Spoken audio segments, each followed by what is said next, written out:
Frères et sœurs, bienvenue dans le Seigneur, loué soit Jésus-Christ à jamais. Aujourd'hui, nous célébrons le 3e dimanche du temps de l'Avent, année liturgique A. Ce dimanche est appelé encore dimanche de la joie, en raison de la thématique de la joie qui est développée dans le texte.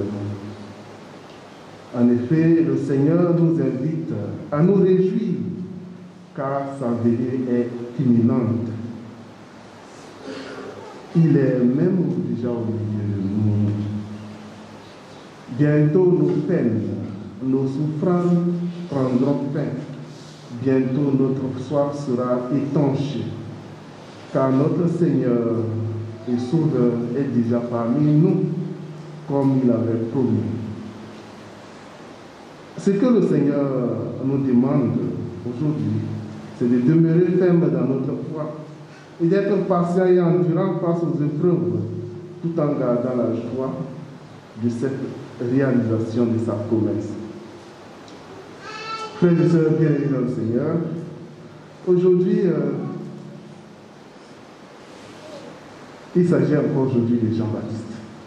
Le dimanche dernier, j'étais avec les enfants et nous avons fait une sorte de catéchèse, comme si on était dans une classe. Et puis je posais les questions, les enfants répondaient. De quoi parle le texte? Et puis les enfants sont souvent, ils écoutent bien, ils répondent très bien. Et je suis que si on fait l'exercice aujourd'hui, je ne sais pas si on va se retrouver. Si je demande par exemple, l'évangile d'aujourd'hui, c'est de quelle version? Version de Jean ou bien Marc? On va se demander, mais on a lu dans quel évangile aujourd'hui? Aujourd'hui, c'était quel évangile? Donc, parfois, les enfants suivent très bien ça. Tu vas dire que vous ne suivez pas bien. Vous suivez très bien. Mais je suis en train de parler des enfants. Des enfants. Mais comme nous tous, nous sommes des enfants de nos parents, donc nous tous on suit. J'espère que nous tous on a bien suivi. Donc c'est l'évangile de Matthieu. Et comme je disais le dimanche passé, je posais les questions, il s'agissait de Jean-Baptiste. Jean-Baptiste, convaincu, le dimanche passé, Jean-Baptiste était convaincu. Et je disais à Maxime qu'aujourd'hui, là, comme je suis un peu souffrant, nous allons faire, souvent, on va faire l'homélie aujourd'hui à deux. Et Maxime, j'ai dit à Maxime, je vais te poser des questions. Maxime voulait prier, mais on reste là. Ne prie pas. Donc Maxime, viens tenir vous allez tenir ça.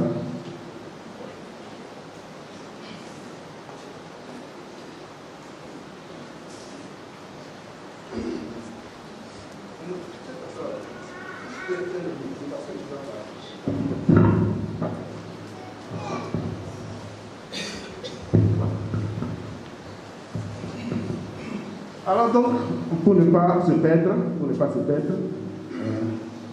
parfois moi j'ai le micro, je suis devant, mais j'ai mon papier quelque part. Souvent je ne lis pas. Et quand je me perds, je peux revenir pour regarder un peu, pour toucher un peu, quoi, et puis voilà. Donc c'est ça. Alors donc je disais que le dimanche passé, Martine, tu peux t'asseoir, vraiment ce qui... Voilà. Dimanche passé, Jean-Baptiste était convaincu. Il parlait avec conviction. Dimanche passé. Et nous allons écouter ce que Jean-Baptiste disait. Voilà. Jean-Baptiste disait le dimanche dernier. Voyant beaucoup de pharisiens et de sadducéens se présenter à son baptême, Jean le Baptiste leur dit: Engeance de vipère, qui vous a appris à fuir la colère qui vient. Produisez donc un fruit digne de la conversion. Voilà, Jean-Baptiste, il parlait la dernière fois. Il parlait bon. Jean-Baptiste faisait baptême de conversion. Les gens venaient. Il prêchait dans le désert. Les gens venaient l'écouter. Il parlait avec conviction. C'est là, tous ceux qui venaient, il leur a dit convertissez-vous. Engeance de vipère. Il parle mal aussi. Il a parlé avec conviction. Conviction. Et les gens venaient. Mais aujourd'hui, on a l'impression que Jean-Baptiste ne parle plus avec conviction. Donc Jean-Baptiste parlait avec conviction. Et encore, vers la fin de ce que Jean-Baptiste disait, Moi, je vous baptise dans l'eau, en vue de la conversion. Mais celui qui vient derrière moi est plus fort que moi, et je ne suis pas digne de lui retirer ses sandales. Lui vous baptisera dans l'Esprit Saint et le feu. Il tient dans sa main la pelle à vanner. Il va nettoyer son aire, abattre le blé, et il amassera son grain dans le grenier. Voilà, c'est Jean-Baptiste qui parlait la dernière fois. Le dimanche passé, c'est ce qu'on a écouté. Et je suis que, bon, peut-être qu'on a oublié, ce n'est pas grave. Mais on se rappelle tout ce que Jean-Baptiste a dit le dimanche dernier. Il était fort dans sa parole, il était puissant dans sa parole. Mais aujourd'hui, on remarque que ce n'est plus le même Jean-Baptiste. Jean-Baptiste va dire aujourd'hui, es-tu celui qui doit venir?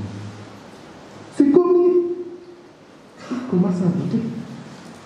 Le même Jean-Baptiste qui parlait avec conviction la dernière fois, aujourd'hui, il envoie ses disciples.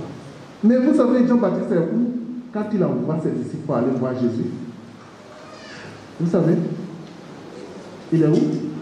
En prison. Jean-Baptiste est en prison. Et vous savez pourquoi il est en prison? Quoi? Parce qu'il a parlé contre Hérode. Parce qu'il a parlé contre Hérode. Il a parlé contre Hérode.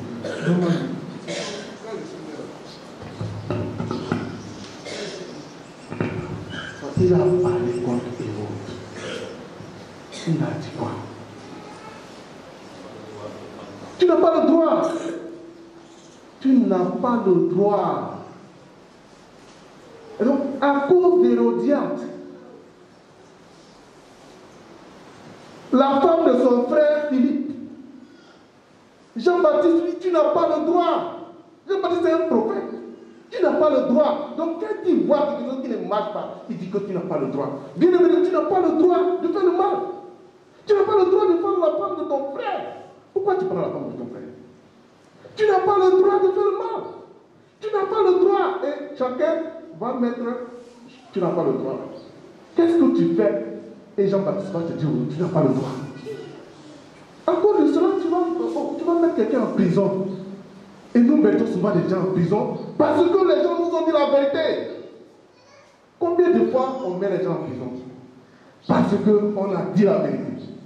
Combien de fois? Tu n'as pas le droit de prendre la femme de ton frère. Pourquoi tu fais ça? Et Jean-Baptiste va mourir là-bas. Et sa tête sera sur le pain plat, envoyé. Qu'est-ce que la femme, je dis souvent, quand je prêche cela, je dis souvent, qu'est-ce que la tête de Jean-Baptiste fait dans votre plat? Je demande aux femmes, qu'est-ce que la tête de Jean-Baptiste fait dans votre plat? Dans le plat, ce n'est pas la tête de quelqu'un qu'il faut mettre. Tu n'as pas le droit. Tu n'as pas le droit de faire ce que tu es en train de faire. Tu n'as pas le droit. Et on met les gens en prison pour ça. Combien de prisons nous avons? Chacun de nous doit regarder aujourd'hui dans sa vie et puis va détruire ces prisons-là pour qu'on soit heureux aujourd'hui. Détruisons nos prisons. Les prisons que nous avons faites, détruisons cela aujourd'hui. Parce que le Seigneur nous invite à la joie aujourd'hui. Donc détruire les prisons. Parce que quand tu mets justement quelqu'un en prison, tu dois surveiller la personne. Tu seras gardien. De temps en temps, tu vas t'arrêter pour voir s'il est encore en prison. Tu donnes, tu es gardien, tu n'es pas libre. Libère ton frère. Il t'a seulement dit la vérité. Libère ton frère. Bien aimé, donc Jean-Baptiste est dans cette situation de la prison parce qu'il a dit la vérité. Un prophète, il a dit la vérité, il est en prison et il entend parler de Jésus. Lui qui parle avec conviction de Jésus, il doute. Bien aimé, parfois dans les situations, nous doutons parfois à cause de certaines situations que nous traversons. Et on doute de la présence de Dieu, on doute que Jésus est là. Pourtant, nous annonçons qu'il va venir, on sera libre, on sera libéré. Voilà que mes frères me mettent en prison aujourd'hui. Jean-Baptiste va dire, es-tu celui qui va venir? Es-tu celui qui va venir? Il est dans le doute. Et ça nous arrive, frères et sœurs, ça nous arrive. Quand nous traversons des situations difficiles, et chacun sait la situation dans laquelle il est. Jésus, connaissant cette situation, va dire. Il ne va pas répondre comme ça. Mais il va dire, allez dire à Jean-Baptiste que les aveugles voient.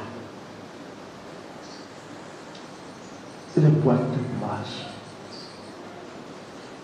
Pour dire ce que nous avons lu la première lecture, en fait, c'était la promesse d'Isaïe. C'est ce que Jésus va dire. Allez dire à Jean-Baptiste que la promesse est en train de se réaliser. À travers les bienfaits de Dieu, la promesse de Dieu se réalise. Allez dire que les aveugles voient. Bien-aimé de Dieu, le Seigneur doit t'ouvrir les yeux pour que tu puisses voir ce que le Seigneur fait de beau, de bien dans ta vie, malgré la situation dans laquelle tu es. Et c'est pourquoi les aveugles voient. Bien-aimé de Dieu, donc le Seigneur, on va prier pour que le Seigneur ouvre nos yeux pour voir les merveilles qu'il fait dans notre vie. Les aveugles voient, les boiteux marchent. Bien-aimé de Dieu, le Seigneur est là. Dans les situations difficiles, on doute. Il y a le doute, c'est normal.